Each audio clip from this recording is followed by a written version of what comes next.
వార్త 8వ అధ్యాయము 26వ వచనం నుంచి కొన్ని మాటలు ధ్యానం చేద్దాం. వారు గలిలయకు ఎదురుగా ఉండు గెరాసేనీయుల దేశమునకు వచ్చిరి. ఆయన ఒడ్డున దిగినప్పుడు ఆ ఊరి వాడొకడు ఆయనకు ఎదురుగా వచ్చెను.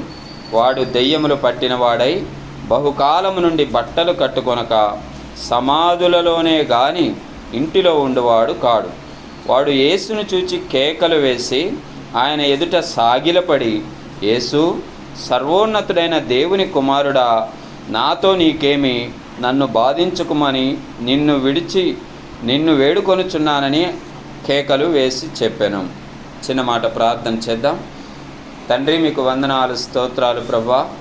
ఈ ఉదయకాల సమయంలో ప్రభా మీరు మాతో మాట్లాడండి అయ్యా. నీ సన్నిధి మాకు తోడుగా ఉంచి జీవపు మాటలు మాకు బయలుపరచమని మీ నామానికి మహిమ చెల్లిస్తూ అయ్యా, నా నోటిని మీ బోరగా వాడుకొని బలపరచమని యేసుక్రీస్తు నామంలో ప్రార్థించి అడిగి వేడుకొనుచున్నాము తండ్రి, ఆమెన్. హల్లెలూయా. ఇక్కడ గెరాసేనీల ప్రాంతమునకు యేసు ప్రభు వారు వచ్చినప్పుడు జరిగిన ఒక సంఘటన, అతి ప్రాముఖ్యమైన సంఘటన మనము చూస్తాం. దేవుడు ఈ జీవితంలో జీవించి ఉన్నప్పుడు, ఈ యొక్క లోకంలో జీవించి ఉన్నప్పుడు అనేక ప్రాంతాలు తిరుగుచూ ఆయన అనేక మందిని స్వస్థపరచు వచ్చిన సందర్భాలు మనం చూస్తూ వచ్చాం. అయితే ఈరోజు ప్రభువు గెరాసేనీల దేశంలో ఆ ప్రాంతంలో చేసిన అద్భుత కార్యాన్ని మనం చూడటానికి ప్రయత్నం చేద్దాం. ఆయన గలిలయకు ఎదురుగా ఉండు గెరాసేనీల దేశమునకు వచ్చిరివారు. ఆయన ఒడ్డున దిగినప్పుడు ఆ ఊరి వాడొకడు ఆయనకు ఎదురుగా వచ్చెను. వాడు దెయ్యములు పట్టినవాడై బహుకాలము నుండి బట్టలు కట్టుకొనక సమాధులలోనే గాని ఇంటిలో ఉండేవాడు కాడు. దెయ్యములు పట్టిన ఒక వ్యక్తి గురించి ఇక్కడ మనం చూస్తూ ఉన్నాం. వాడి యొక్క స్థితిగతులు ఎలాగున్నాయనేది ఇక్కడ స్పష్టంగా రాయబడి ఉంది. వాడికి ఏంటంట, దెయ్యములు పట్టాయి. దెయ్యములు పట్టడం వల్ల ఎలాగుండేవాడంట, బహుకాలం నుంచి, అంటే చాలా రోజుల నుంచి దాంతో బాధపడతా ఉన్నాడు. ఆ యొక్క దుష్టశక్తి చేత పీడింపబడుతూ బహుకాలము నుంచి ఇబ్బంది పడుతూ ఉన్నాడు. వాడు దెయ్యములు పట్టిన వాడై బహుకాలము నుండి బట్టలు కట్టుకొనకుండా ఉండేవాడంట. అంటే అతనికి ఈ లోక సంబంధమైన శరీరము ఆ మనుషుల మధ్య ఎలాగ తిరగాలి అనే వివేచన జ్ఞానాన్ని కోల్పోయాడు. చాలాసార్లు మనము గమనిస్తూ ఉంటాం, కొంతమంది బాగా మందు తాగి బట్టలు కూడా ఒంటి మీద ఉండేలేంది కూడా తెలియకుండా రోడ్డు పక్కన పడి ఉంటారు. కొంతమంది స్పృహలో ఉండి కూడా విచ్చలవిడి బట్టలు వేసుకొని తిరిగే వాళ్ళని మనం చూస్తూ ఉన్నాం. ఇదంతా దేని వలన జరుగుతూ ఉందంటే దుష్ట స్వభావము, దెయ్యపు స్వభావం అని మనం గుర్తించాలి. చాలామంది ఫ్యాషన్ అనే పేరు చెప్పి మరి బట్టలు శుభ్రంగా ఒంటి నిండా వేసుకునే విషయాన్ని మర్చిపోతూ ఉన్నారు. మనము కొంతమంది కల్చర్ చూసినట్లయితే ఒళ్ళంతా కనపడేటట్లు బట్టలు వేసుకొని వారి శరీరాన్ని బయటికి చూపిస్తూ అనేకులను ఆకర్షించాలని ప్రయత్నం చేసే మనుషులు కూడా లేకపోలేరు. వారిని కూడా మనం ఏమనొచ్చంటే వారికి దెయ్యపు ఆత్మ, దుష్ట ఆత్మ వారిని పట్టి పీడిస్తుందని మనం గ్రహించాలి. ఇక్కడ ఈ వ్యక్తిని మనం గమనించినట్లయితే ఆయన ఏం చేస్తూ ఉన్నాడంట, బహుకాలము నుంచి దెయ్యమును పట్టున్నాడు. చాలా కాలం నుంచి దెయ్యం పట్టి ఉండడం వల్ల అతను ఏం చేస్తున్నాడు, బట్టలే వేసుకునేవాడు కాదు. అంటే ఈ లోకంలో ఎలా జీవించాలి, ఇరుగు పొరుగు వారి ఎదుట మనం ఎలాంటి వస్త్రధారణ ధరించాలనేది కూడా మనము మంచి స్పృహ కలిగి ఉండాలండి. మనము ఫ్యాషన్ పేరుతో ఈరోజు దుష్టుడు ప్రతి యవ్వనస్తుల్లోనూ ప్రతి యవ్వనస్తురాల్లోనూ చొరబడి మరి వారిని పాపం వైపు నడిపిస్తూ ఉంది. చాలామంది చూస్తున్నట్లయితే తల్లిదండ్రులే సైతం అలాంటి బట్టలు కొనిచ్చి బిడ్డలకు వేస్తూ ఉన్నారు. తల్లిదండ్రులే అలాంటి వారిని ఎంకరేజ్ చేస్తూ ఉన్నారు. ఈ లోకమంతా ఎంకరేజ్ చేస్తూ ఉంటుంది. చూడండి, పాపం చేయాలంటే ఎంకరేజ్ చేసేవాళ్ళు చాలామంది ఉంటారు. కానీ మంచి గురించి వాకప్ చేసి మంచి చేస్తామంటే ఏం చేస్తాంలే అని డిస్కరేజ్ చేసే వాళ్ళే ఉంటారు. నేను ఉదయాన్నే లేచి నేను ఈ రోజు నుంచి వాకింగ్ చేద్దామని ఎవరితోనన్నా చెప్పండి, నీకు వాకింగ్ ఎందుకురా, నువ్వు మొదలే సన్నగున్నావు, లేకపోతే నీకు వాకింగ్ ఎందుకు, నీకు దాని బదులు మంచిగా నీ పనులు నువ్వు చేసుకుంటే చాలు, వాకింగ్ అవసరం లేదంటారు. అలాగే నేను పలానా కూరగాయల జ్యూస్ తాగుతాను, లేకపోతే ఒక హెల్తీ జ్యూస్ తాగుతాను, ఎక్కడ దొరుకుతుంది అంటే ఎవ్వరు కూడా మాకు తెలియదు అంటారు. అదే మీరు అడగండి, వైన్స్ ఎక్కడుంది ఈ ప్రాంతంలో అంటే 10 మంది తీసుకెళ్ళి చూపిస్తారు. లేకపోతే పలానా చోట ఈరోజు పార్టీ చేసుకుంటున్నామంటే నా దగ్గర డబ్బులు లేవన్నా కానీ డబ్బులు పెట్టుకొని మేమే పెట్టుకుంటాం రండి అని చెప్పేసి చెడు మార్గానికి పార్టీ ఇప్పించే వాళ్ళు ఉన్నారు. కాబట్టి ప్రియులారా, మనము దుష్టని స్వభావం ఎలాంటిది, దయ్యపు స్వభావం ఎలాంటిది అనేది మొదట తెలుసుకోవాలి. ఇక్కడ ఈ గెరాసేనీయుల దేశంలో ఉన్న ఆ యొక్క దయ్యము పట్టినవాడు ఎలాగుండేవాడంటే బహుకాలం నుంచి బట్టలు కట్టుకొనకుండా ఉండేవాడు. వాడు సమాధులలోనే కానీ ఇంట్లో ఉండేవాడు కాదు. వాడు ఎక్కడ ఉండేవాడంట? సమాధుల్లో ఉండేవాడంట. అంటే ప్రేతలు ఉన్న చోట వాడు వాడు జనసంద్రంలో వాడు ఉండేటువంటి వాడు కాదు. వాడికి ఎప్పుడు ఎలా ఆలోచనలు ఉంటాయంటే వీరి మధ్యలో ఉంటే ఎలాంటి క్వశ్చన్లు ఎదుర్కోవాల్సి వస్తుందో, ఎలాగో మనం కూడా వారిలాగా ఉండాల్సి వస్తుందేమోననే భయం వాళ్ళకు ఉంటుంది. దయ్యం పట్టిన వాడు ఎలా ఉంటాడంట? ఎప్పుడు కూడా సమాధుల్లో ఉంటాడంట, మనుషుల మధ్యలో ఉండడు. ఈరోజు కొంతమంది యవనస్తులు చూస్తే మనుషులతో కలిసేవాళ్ళు లేరు, తల్లిదండ్రులతో మాట్లాడరు, బంధువులతో మాట్లాడరు. ఎవరైనా ఇంటికి వస్తే వీడెళ్ళి ఒక రూమ్లో తలుపు పెట్టుకొని గడి పెట్టుకొని ఉంటారు. ఆ స్వభావాన్ని పిల్లలు మార్చుకునేటట్లు తల్లిదండ్రులు చెప్పాలి. ఆ స్వభావాన్ని యవనస్తులు మానుకునేటట్లు పెద్దవారముగా మనం వారికి తెలియచేయాలి.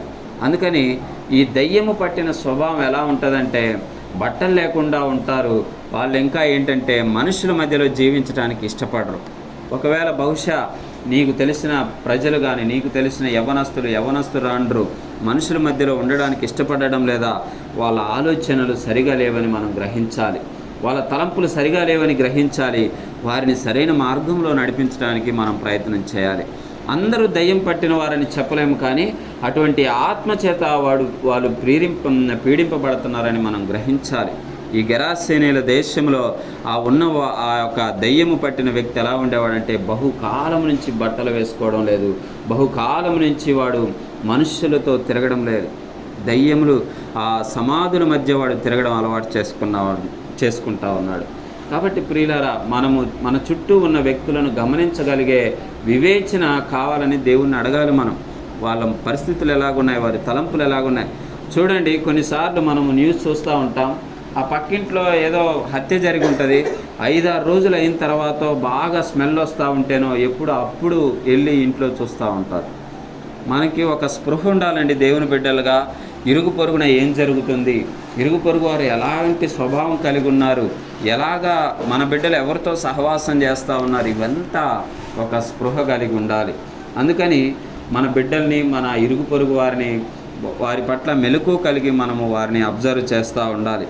ఇక్కడ ఈ గెరాసేనీల దేశంలో దెయ్యం పట్టిన వాడు ఎలాగుండేవాడంటే బహుకాలం నుంచి బట్టలు కట్టుకోవడం లేదు, సమాధుల్లోనే తిరిగేవాడు, ఇంట్లో అస్సలు ఉండేవాడే కాదు. కాబట్టి ఇలాంటి లక్షణాలు ఉన్నవాళ్ళు దేవుని స్వభావం కలిగిన వారు కాదని మనం గుర్తించాలి. ఇలాంటి లక్షణాలు కలిగిన వారిని దేవుని యొద్దకు నడిపించడానికి మనం ప్రయత్నం చేయాలి. మనకు బాధ్యత ఉంది. ఎందుకంటే మొదటగా ప్రభు మనల్ని రక్షించుకుంది నువ్వేదో గొప్పవాడు అని కాదు, కానీ నీవు ఇంకా కొంతమందికి ఆశీర్వాదంగా ఉండాలి. నిన్నున్న పరిస్థితిలో నుంచి ప్రభు నిన్ను ఎందుకు పిలుచుకున్నాడంటే నిన్ను దీవించడంతో పాటు నువ్వు అనేకులకు దీవెనకరంగా ఉండాలని పిలుచుకున్నాడు. కాబట్టి ఇలాంటి వ్యక్తుల పట్ల మనము జాగ్రత్త కలిగి దేవుని వైపు నడిపించాలి. అయితే వాడు యేసు ప్రభువుని చూచినప్పుడు ఏమంటా ఉన్నాడంటే కేకలు వేసి ఆయన ఎదుట సాగిలపడి, యేసు సర్వోన్నతుడైన దేవుని కుమారుడా, నాతో నీకేమి అంటా ఉన్నాడు. చూడండి, మనుషులుగా మనకి చాలాసార్లు దేవుని గురించి తెలియదు. దేవుడు మన పక్కనున్నా మన పక్షాన మాట్లాడుతున్నా కానీ ఇది దేవుని మాట అని గ్రహించలేవు. కానీ దయ్యము చూసారా ఎంత స్పష్టంగా దేవుని గ్రహించిందో. ఎప్పుడైతే ఆ దేశంలో ప్రభు అడుగుపెట్టాడో, ఆ ప్రాంతంలో ప్రభు అడుగుపెట్టాడో, వాడే ఎదురుగా వచ్చి ఏం చేస్తూ ఉన్నాడంట, వాడు యేసును చూచి కేకలు వేసి ఆయన ఎదుట సాగిలపడ్డాడంట. ప్రభువుని మనం గ్రహించగలగాలి. ప్రభువుని మనము ఆయన దర్శనాన్ని మనము గ్రహించగలిగి ఉండాలి.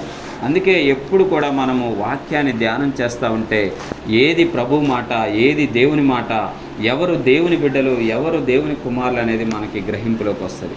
దయ్యములు సైతం తెలుసుకుంటున్నాయే ఈ దేవుడు వస్తూ ఉన్నాడని. మనం చాలాసార్లు ఇది దేవుడు మాట్లాడిన మాట అని గ్రహించలేక ఆ మాటను త్రోసివేస్తూ ఉంటాం. దైవజనుడు చెప్పిన మాట కావచ్చు, వాక్యం ధ్యానించేటప్పుడు ప్రభు మనతో మాట్లాడిన మాటలు కావచ్చు, త్రోసివేస్తాం. ఇది నాకు కాదులే, ఇది నాకు కాదు చెప్తుందని. కానీ మనము ఒక స్పృహలో ఉంటే, ఆత్మీయమైన మెలకువలో ఉంటే దేవుడు మాట్లాడే మాటలు కానీ దేవుని బిడ్డలు ఎవరు నిజమైన దేవుని బిడ్డ, ఎవరు దేవుని సంబంధి అనే విషయాన్ని మనం తెలుసుకోగలుగుతాం. ఇక్కడ దయ్యము దేవుని చూడటంతోనే కేకలు వేసి ఆయన ఎదుట సాగిలపడిందంట. దేవుని ఎదుట సాగిలపడిన దయ్యము చూడండి తర్వాత ఏం జరిగిందో చూద్దాం. సాగిలపడి, సర్వోన్నతుడైన దేవుని కుమారుడా, నాతో నీకేమి, నన్ను బాధపరచుకుమో, నిన్ను వేడుకొనుచున్నానని కేకలు వేసి చెప్పాను. ఏలయనగా ఆ మనుష్యుని విడిచి వెలుపలికి రమ్మని అపవిత్రాత్మకు ఆజ్ఞాపించెను. అది అనేక పర్యాయములు వారిని పట్టుచూ వచ్చెను గనుక వారిని గొలుసులతోనూ కాలి సంఖ్యలతోనూ కట్టి కావలి యందుంచిరి గాని వాడు బంధకములను తెంపగా దెయ్యము వారిని అడవిలోనికి తరుముకొని పోయెను. చూసినారా, దురాత్మ పట్టిన వారి లక్షణాలు ఎలాగుంటాయంటే, గొలుసులతో బంధించిన, కాలి సంఖ్యలతో బంధించిన ఆ బంధకాలను తెంపుకునే శక్తి దురాత్మకు ఉంటుంది. కాబట్టి మనము దేవుని బిడ్డలుగా దురాత్మ శక్తిని కూడా గ్రహించాలి. దురాత్మ ఏమీ తేలికైనది కాదండి. అందుకే ఎప్పుడు మెలకువగా ఉండాలని దేవుడు చెప్తాడు. ప్రభు ఏమంటా ఉన్నాడంటే, మెలకువగా ఉండి ప్రార్థన చేయండి అంటా ఉన్నాడు. ఎందుకు? దురాత్మ బలహీనుడేం కాదు. ఒక చోట రాయబడి ఉంటుంది కదా, ముందుగా బలవంతుని బంధిస్తేనే కానీ మనము అక్కడ ఆ ప్రాంతాన్ని ఆక్రమించగలమంట. అలాగే మనము దురాత్మ యొక్క శక్తిని తెలుసుకున్న వారమై ఉండాలి. దురాత్మని తక్కువ అంచనా వేయకూడదు. అది ఎంతో శక్తివంతమైనది. కానీ ఒక శుభవార్త ఏంటంటే, మనలో ఉన్న దేవుడు దానికన్నా శక్తి గలవాడు. హల్లెలూయా! మనలో ఉన్నవాడు ఈ లోకంలో ఉన్నవానికన్నా శక్తి గలవాడు, దురాత్మ సమూహాల కన్నా శక్తి గలవాడు. అయితే వారిని గొలుసులతో కట్టి కాలి సంఖ్యలతో కావలయందుంచుతూ ఎప్పుడు వారిని కాపలా కాసేవారు. అయితే యేసు ప్రభు వారిని ఎదుర్కొన్నప్పుడు పలుకుచున్న మాటలు చూద్దాం. నీ పేరేమని వానిని అడుగగా చాలా దెయ్యములు వానిలో చొచ్చి ఉండెను గనుక వాడు తన పేరు సేన అని చెప్పి పాతాళములోనికి పోవుటకు తమకు ఆజ్ఞాపింపవద్దని ఆయనను వేడుకొనెను. అక్కడ విస్తారమైన పందుల మంద కొండ మీద మేపుచుండెను గనుక వాటిలో చొచ్చుటకు తమకు సెలవిమ్మని ఆయనను వేడుకొనగా ఆయన సెలవిచ్చెను. అప్పుడు దెయ్యములు ఆ మనుష్యుని విడిచిపోయి పందులలో చొచ్చెను గనుక ఆ మంద ప్రపాతము నుండి సరస్సులోనికి వడిగా పరిగెత్తి ఊపిరి తిరగక చచ్చెను. ఇక్కడ మనం గ్రహించాల్సిన విషయం ఏంటంటే, అన్ని దెయ్యాలు వాడిలో ఉన్నా కానీ దేవుని యొక్క శక్తి ఎలాంటిదంటే, ఒక్క మాట సెలవిచ్చాడండి. ఒక్క మాట, నువ్వు వీడిని విడిచిపో అనడంతోనే అన్ని దెయ్యాలు కూడా అతన్ని విడిచి వెళ్ళిపోయాయి. మనము గ్రహించాల్సిన రెండో విషయం ఏంటంటే, దురాత్మకి చాలా శక్తి ఉంది. మనిషిని పీడిస్తుంది. ఎన్ని గొలుసులు పెట్టి కట్టేసినా కానీ విడిపించుకొని వెళ్ళిపోద్ది. మనల్ని ఎక్కడెక్కడికో అడవిల్లోకి తీసుకెళ్తుంది, సమాధుల మధ్యలో నిలబెట్టిద్ది. కానీ దేవుని శక్తి ఎలాంటిదంటే, ఆ శక్తి కన్నా గొప్ప శక్తి. హల్లెలూయా! ఎంత గొప్ప శక్తి అంటే, ఒక్క మాట చాలు, దేవుని మాట. కాబట్టి ప్రియమైన వారలారా, మనము దేవుని మాటను ఆశ్రయించే వారముగా ఉండాలి. దురాత్మ నుంచి, దురాత్మ శక్తి బంధకాల నుంచి విడిపించబడాలి అంటే దేవుని మాటను ఆశ్రయించాలి. ఈ రోజున యవ్వన బిడ్డలు విచ్చలవిడిగా బట్టలు వేసుకుంటూ లేకపోతే విచ్చలవిడి ప్రాంతాల్లో తిరుగుతూ ఉన్నారంటే వారు దురాత్మకు బానిసలై ఉన్నారు. అయితే వారిని విడిపించడానికి ఒక మాట ఏంటంటే, దేవుని మాటకు ఆ శక్తి ఉన్నది. కాబట్టి వారికి దేవుని మాట వినిపించాలి. మనం చాలాసార్లు మన బిడ్డలకు చెప్తాం, నువ్వు ఇలాగుండొద్దు అలాగుండొద్దు అని. అది కాదు. మనం ఏం చేయాలంటే, దేవుని మాట వారికి చెప్పినప్పుడు వారి నుంచి ఆ దురాత్మ వెళ్ళిపోద్ది. మన వచనము, మనం పలికే మాట ఎప్పుడు కూడా శుభవచనమై ఉండాలని ఇక్కడ వాక్యం చెప్తా ఉంది. యేసు ప్రభు వారికి ఎదురైన ఆ దయ్యాన్ని ఒక్క మాటతో వెళ్ళగొట్టడం మనం చూస్తూ ఉన్నాం. అయితే ఇక్కడ మనం గమనించాల్సిన ప్రాముఖ్యమైన విషయంలోకి వద్దాం. ఏంటంటే, అయితే ప్రతి వారికి మరి ఆ దయ్యాన్ని వెళ్ళగొట్టాలని, ఆ దయ్యాన్ని నుంచి బయటికి రావాలని ఆశ ఉంటుందా అంటే చాలామందికి ఉండదండి. చాలామంది ఎలాంటి ప్రార్థన చేస్తారంటే, ప్రభువా ఇదిగో నువ్వు నాకు నీ చిత్తమైతే నన్ను తగ్గించు ప్రభువా, నీ చిత్తమైతే నన్ను ఎట్లా చేయి అట్లా చేయని ప్రార్థన చేస్తారు. దేవుడు ఏమంటా ఉన్నాడంటే, నీకు కావాల్సింది స్పష్టంగా దేవుని అడగాలంట. చాలామంది దైవజనులు, ఒక దైవజనుడనే కాదు, స్పష్టమైన కోరికలు కోరి దేవుని యొద్ద నుంచి పొందుకున్నారు. కొంతమంది నాకు పలానా కారు కావాలంటే కారు పేరు, ఆ కారు కంపెనీ అదంతా చెప్పి మరీ ప్రార్థన చేసేవాళ్ళు. ఎందుకు? ఆ దేవుడు అంత శక్తి గలవాడు, ఏది అడిగితే అది ఇస్తానని వాగ్దానం చేసిన దేవుడు. ఈరోజు ఆ దెయ్యాలు వెళ్ళిపోయిన వాడు బాగుపడ్డాడు, చాలా బాగున్నాడు. మొదటగా ఎలాగున్నాడని చూసామండి, బట్టలు లేకుండా ఉన్నాడు. రెండవది గొలుసుల చేత కట్టబడ్డాడు, సమాధుల్లోనే జీవిస్తూ ఉన్నాడు. ఎప్పుడు అడవుల్లో తిరుగుతూ ఉండేవాడంట. ఆ దెయ్యం పట్టి ఏం చేసేదంటే ఎప్పుడు అడవుల్లోకి తీసుకెళ్తూ ఉండేది. ఇలాంటి లక్షణాలున్న వాడిని ఎప్పుడైతే దేవుడు ఒక మాట ద్వారా స్వస్థపరిచాడో, ఒక మాట ద్వారా మరి దేవుడు ఆ యొక్క సాతానుని వారి నుంచి పారద్రోలాడో, అతని స్వభావం ఎలా ఉందో మనం చూసుకుందాం. తర్వాత వచనము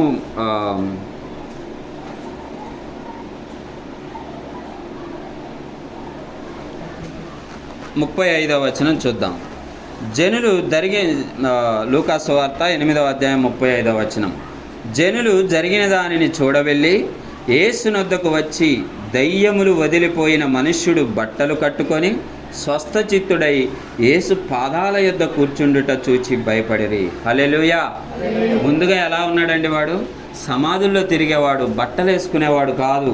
గొలుసులతో కట్టేసి బంధించినా కానీ విడిపించుకొని మరి ఆ జనాల నుంచి దూరంగా వెళ్ళిపోయేవాడు, అడవుల్లోకి వెళ్ళిపోయేటవాడు, సమాధుల్లోకి వెళ్ళిపోయేటాడు. ఇలాంటి లక్షణాలు ఉండేవి. ఎప్పుడైతే ప్రభు చేత పట్టబడ్డాడో, ఎప్పుడైతే ప్రభు ఒక మాట ద్వారా వాడిలో ఉన్న ఆ సాతానును పారద్రోలాడో, వాడి స్వభావం మారిపోయిందండి. వాడి భౌతిక స్వభావం, మానసిక స్వభావం, ఆలోచించే విధానం మారిపోయాయి. చూసారా? ఈరోజు ఇంకా ప్రభు యొద్దకు వచ్చి నువ్వు ఆ పాత స్వభావంతోనే ఉన్నావు అంటే నీవు ఇంకా ప్రభు చేత పట్టబడలేదన్నమాట. నువ్వు ఇంకా ప్రభు మాటను వినడం లేదన్నమాట. ఇక్కడ చూస్తే ఆ గెరాసేనీల దేశంలో ఉన్న దెయ్యం పట్టిన వ్యక్తి ఇప్పుడు ఎలాగున్నాడో చూద్దాం. వారందరూ యేసునొద్దకు వచ్చి చూచినప్పుడు దెయ్యములు వదిలిపోయిన మనుష్యుడు బట్టలు కట్టుకున్నాడు. మొదట ఏం లేవండి, వాడికి బట్టలు లేవు. ఇప్పుడు ఏం చేస్తున్నాడు? బట్టలు కట్టుకొని సమాజంలో గౌరవంగా జీవించడానికి సిద్ధంగా ఉన్నాడు. రెండవది ఏంటి? స్వస్థచిత్తుడై ఉన్నాడు. అప్పుడు పూర్వం ఎలాగుండేవాడు? రోగి ఎక్కడ పడితే అక్కడ ఆ గొలుసులు కట్టేసి బంధించినా కానీ కొట్టుకొని పోయేటోడు, ఆ సమాధుల్లో ఉండేటోడు. స్వస్థచిత్తుడయ్యాడు. తర్వాత ఏంటంట? యేసు పాదముల యొద్ద కూర్చున్నాడు. ఇంతకుముందు సమాధుల్లో ఉండేవాడు, ఇంతకుముందు అడవిలో తిరిగేటోడు, ఇంతకుముందు మనుషుల మధ్య ఉండేటటువంటి వాడు కాదు. ఇప్పుడు ఎప్పుడైతే దేవుని మాట చేత పట్టబడ్డాడో, దేవుని మాట చేత తనలో ఉన్న ఆ దెయ్యములు వెళ్ళగొట్టబడ్డాయో, ఇప్పుడు ఎలాగున్నాడంటే యేసు యొద్ద కూర్చున్నాడు. ఈరోజు నువ్వు పాత జీవితాన్ని విడిచిపెడితే, దేవుని మాట వింటే నువ్వు యేసు యొద్ద కూర్చోవాలి, ఆయన పాదాల యొద్ద కూర్చోవాలి. నువ్వు ఎక్కడ కూర్చుంటున్నావు? ఎక్కడ అరుగుల మీద, ఎక్కడ ముసలమ్మ ముచ్చట్లతో కాలం గడుపుతున్నావో ఆలోచించు. అయితే అలాగ కాలం గడుపుతూ ఉంటే నువ్వు ఇంకా యేసు మాట చేత పట్టబడలేదన్నమాట. నీలో ఉన్న ఆ యొక్క చెడు దయ్యము యేసు మాట చేత ఇంకా విడిచిపోలేదన్నమాట. కాబట్టి ప్రియులారా, మనం ఇంకా అల్లరితో ఆటపాటలతో ఉన్నాము అంటే, అపహాసకులు కూర్చుండి చోట కూర్చుంటున్నాము అంటే, ముసలమ్మ ముచ్చట చేత కాలం వెళ్ళబుచ్చుతున్నాము అంటే ఇంకా మనము యేసు మాట చేత పట్టబడలేదు. ఇక్కడ చూసారా? ఈ వ్యక్తి, దెయ్యములు పట్టిన వ్యక్తి, యేసు ఒక మాట పలికితే ఆ దెయ్యములన్నీ విడిపించబడి యేసు పాదాల చెంత కూర్చున్నాడు. ఈరోజు మనం ఎక్కడ కూర్చుంటా ఉన్నాం? మన వస్త్రధారణ ఎలా ఉంది? అతను ఇప్పుడు చక్కగా బట్టలు కట్టుకున్నాడు. ఊరి జనమంతా వచ్చి చూసి భయపడిపోయారు. అసలు ఏంటి వీడు ఇట్లా ఉన్నాడు? ఒక్క మాటతో ఏ వైద్యుల దగ్గరికి తీసుకెళ్ళింది లేదు, ఎవరో వచ్చి వైద్యం చేసినట్టు మనం చూడలేదు. ఈయన వచ్చి ఒక మాట పలకటం ఏంటి, వీడి పూర్తిగా మారిపోవడం ఏంటని భయపడ్డారు.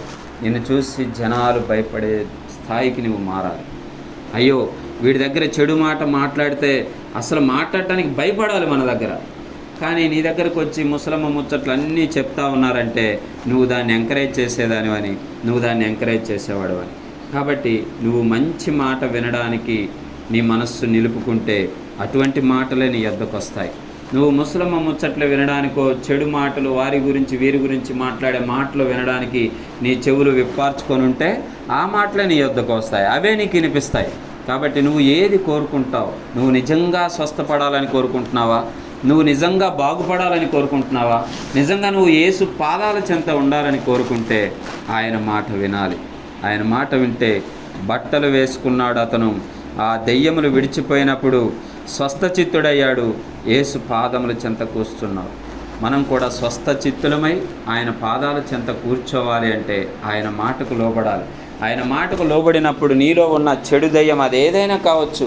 దయ్యం అంటే ఊరికే పట్టి పీడించేది, దయ్యం అంటే విచిత్రంగా ప్రవర్తించేదే కాదు. నిన్ను దేవునికి దూరంగా తీసుకెళ్లే ప్రతి చెడు అలవాటు కూడా అది నీకు దయ్యంతో సమానమే.